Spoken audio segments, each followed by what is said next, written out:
looking at people who have not fled just from this conflict, but from the other previous conflict that the Blue Nile region has been going through.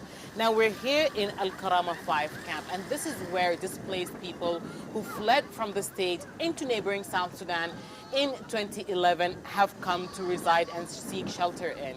They say that the humanitarian conditions are terrible. Now we're at a water point, which is a water source for the more than 10,000 people residing in the camp. People say that the water that they get is not enough for the number of residents in the camp, that most of them come here with their jerry cans and their buckets, and they have to carry it for miles to be able to reach their homes, something that they say is exhausting, but they also say that it's not enough and that they cannot make several trips to take more and more water. They also say that the water point at some time during the day stops and that the water pumps do not work, and that is why they do not always have sufficient water.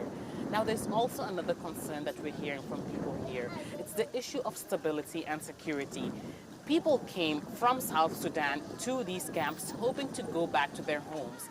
But the expanding conflict between the Sudanese army and the rapid support forces in their original areas is what's keeping them in this displacement camp. And they're worried that with the approaching rainy season, they're going to be stuck here where they do not want to be stuck, facing the humanitarian conditions which they say are terrible.